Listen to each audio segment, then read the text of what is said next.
VR, not asked for, no other reason, just some helpful hints and tricks. But I'll be right back. I gotta get this out so it's actually obtainable. Alright, how do we do this? Go over here. We hit that button. We go with stream info. Alright.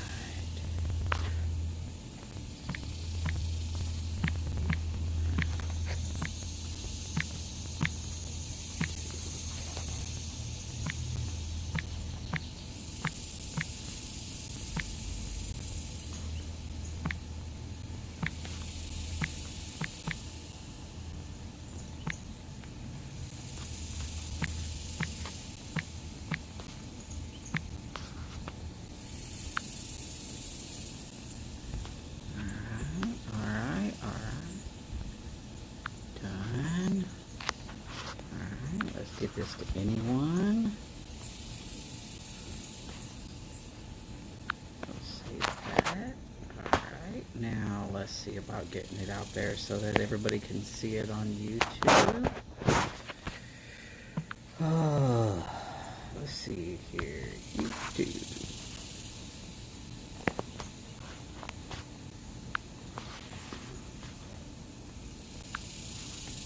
My channel. Hey, look at there. Here we go. Share. Copy link. Alright. Twitter. Now, let's see.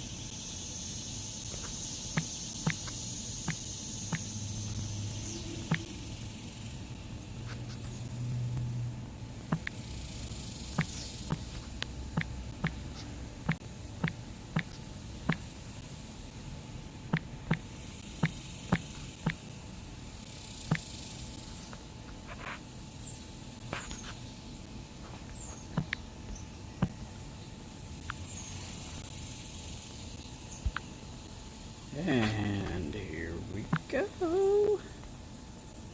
Alright. Hey, I'm back. Alright. Sorry about that. This is a VR, 2 Yardisms, helpful tricks about what to do with your Zippo. I gotta say, there's a lot of people that do not know what Yardism discussed in his video. If you haven't followed him really seriously, you should. Guy's super intelligent, got a lot of good information. If you need to know about music, he's got more information about music than most people in the music industry. Not saying everybody, but a lot of people.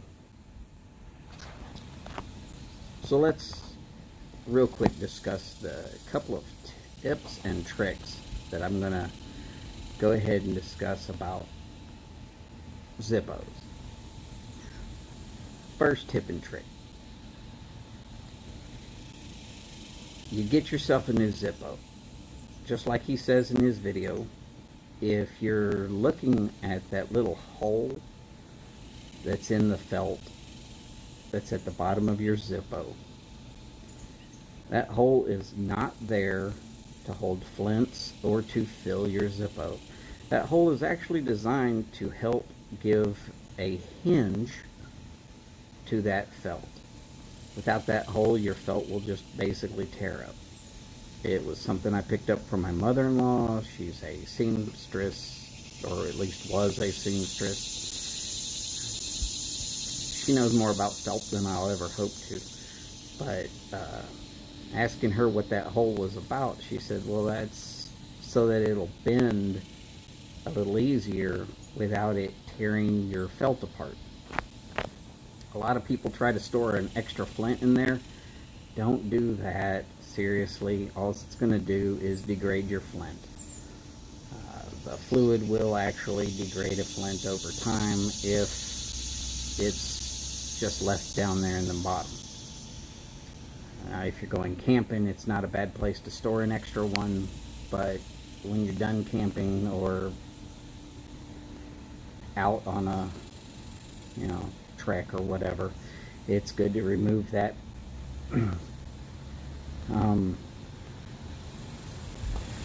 But from past experience, you buy these Zippo flints, and almost immediately, everybody immediately locks them away somewhere and then forgets where they are.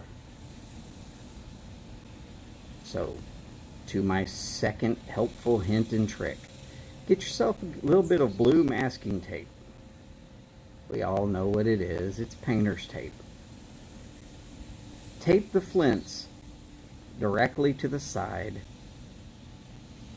of your fluid. You're always going to be able to find your fluid. It's a much larger piece of metal. You're not going to misplace it. It's obviously what it's there for. And with just a little bit of that tape, you stick the flint packaging right to the side of it. It peels off. You can stick it right back. It's not that hard, but it keeps your flints right where your fluid is. You're either going to be opening your Zippo to put a flint in or to put fluid in. And if you're putting a flint in, chances are you're going to put some fluid in. So it's all right there together.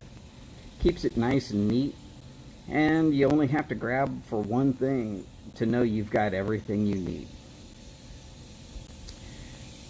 And the last helpful hint and trick. This is something that I know for a fact works. This little Leatherman tool. Okay.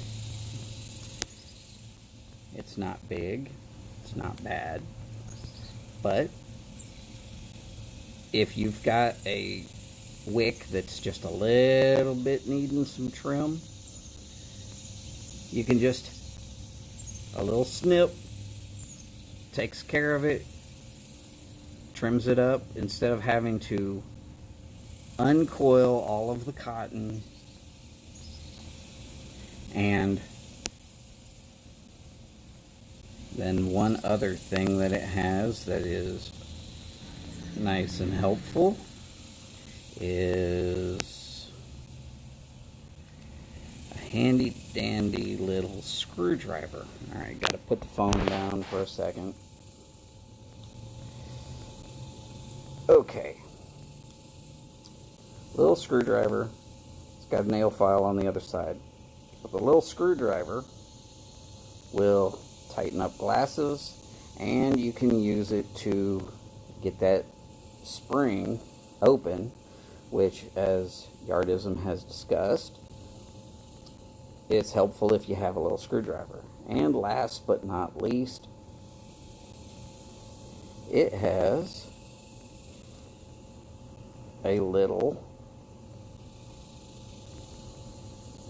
set of tweezers.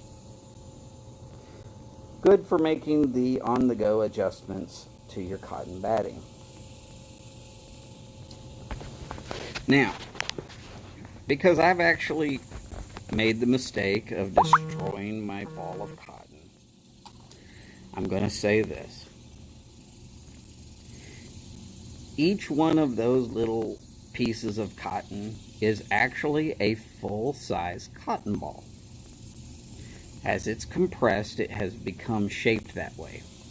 So if you've actually made the mistake and not followed Yardism's instructions about getting a good bite on it, and you tear it up and it's just destroyed nasty, go get a single cotton ball.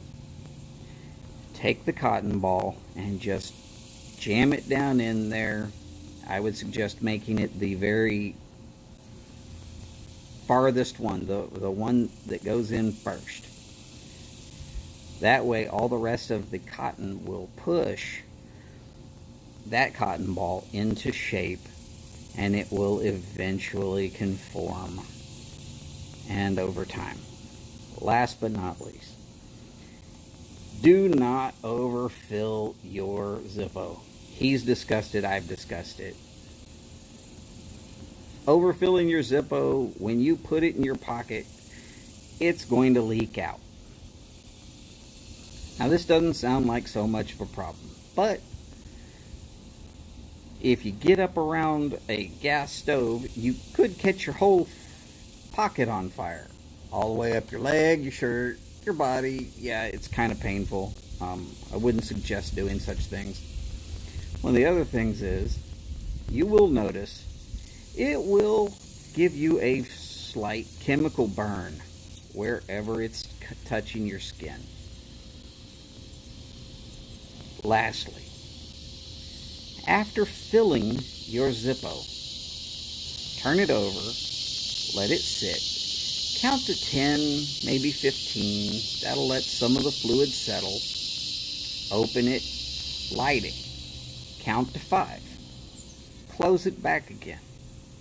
The reason for this is you want to burn off any possibilities of the excess fluid to keep it from burning your skin or from possibly catching you on fire.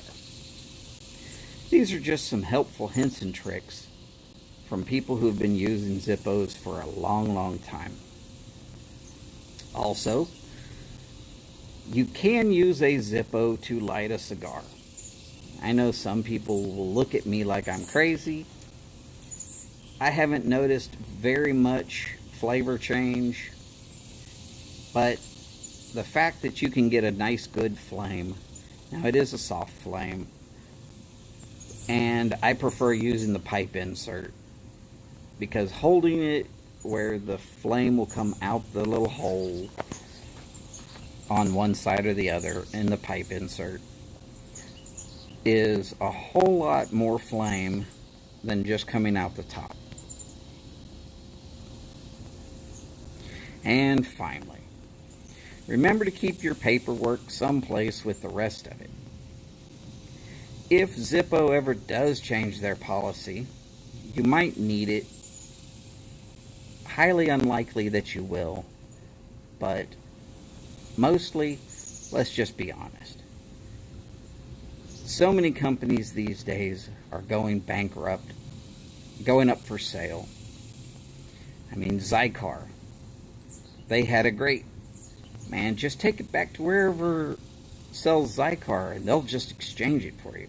Now, that's not the case. You're going to have to mail it into them. Okay, Zippo's always had a mail it into us policy. Not that big of a deal for Zippo to change, but should they ever sell, God, I hope they don't. It might be important to keep that paperwork. That way you actually do have the paperwork, and you'll be able to take care of all of those issues in the right way. Finally, Yard. Thank you for discussing this. I've never really thought about it. I've always just done it. Because in my lifetime, it's always been that way. And I appreciate you helping us all out with reminding us that there is a little bit of work to do when you first get one. Thanks, bud. You keep staying you, I'll keep staying me. Now, I'm going to get out of here. Y'all have a good one. As always, long lives, big bowls, and long ashes. Y'all take care, and I'll see you soon.